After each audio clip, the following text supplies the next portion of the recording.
Bonjour à tous. Nous allons aujourd'hui aborder la notion de périmètre d'une figure. Nous allons voir, nous allons travailler à une dimension, nous allons travailler avec des unités de longueur. Donc nous allons voir comment convertir ces unités de longueur, passer d'une unité de longueur à une autre.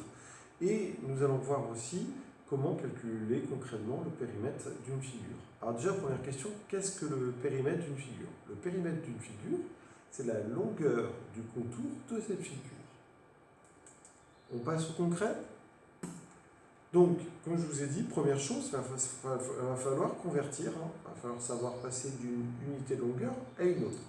Alors, quelles sont les unités de longueur de mesure dont on dispose? Donc, pour les retenir, moi je dis souvent aux apprentis, il faut penser qu'il y a 7 unités de longueur. Comme vous faites un tableau à 7 colonnes, je dis aux apprentis, pensez aux 7 familles ou aux 7 nains, si vous préférez. Voilà. Donc, si vous voulez créer votre tableau de longueur, moi, le conseil que je donne pour éviter de vous planter, parce que souvent vous démarrez des kilomètres, on descend hectomètres, décamètres, etc. Et souvent il y a un moment où il y a une confusion, on ne sait plus trop quoi mettre. Moi je leur dis plutôt, au centre de ce tableau, vous mettez toujours l'unité étalon. Donc ici, les mètres. Les mètres forment comme un miroir. Des deux côtés, on a ce qu'on appelle les DD.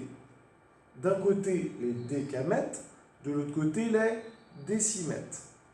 Après, une fois que vous avez mis ces trois unités, centimètres, millimètres, logiquement ça suit, il n'y a pas de souci. La plus grande des unités de longueur, pareil en général, vous savez que ce sont les kilomètres. Et enfin, les hectomètres, il n'y a plus trop le choix, il n'y a plus qu'une case vide, donc c'est dans cette colonne qu'on met les hectomètres. Une fois que votre tableau est prêt, comment convertir des unités de longueur?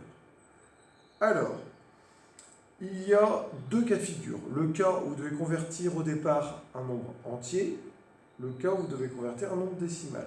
Alors, le cas où vous devez convertir un nombre entier, c'est-à-dire un nombre où il n'y a pas de virgule, je prends par exemple ici l'exemple de 1348 cm que l'on va convertir en décamètres.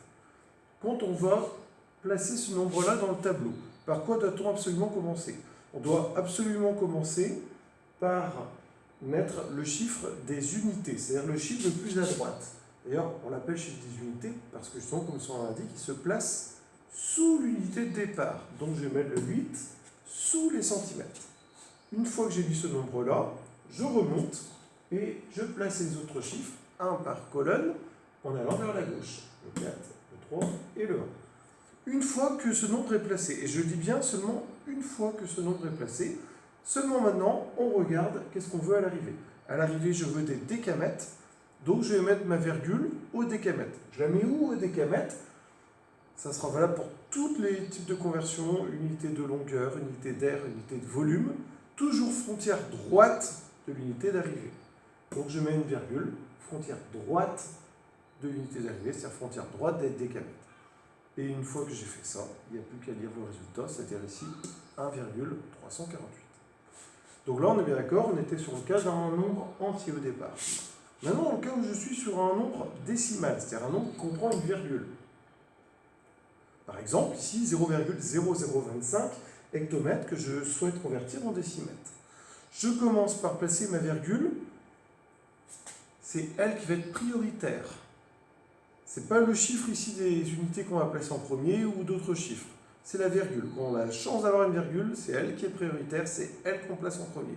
Et je la place où? Je la place frontière droite des hectomètres.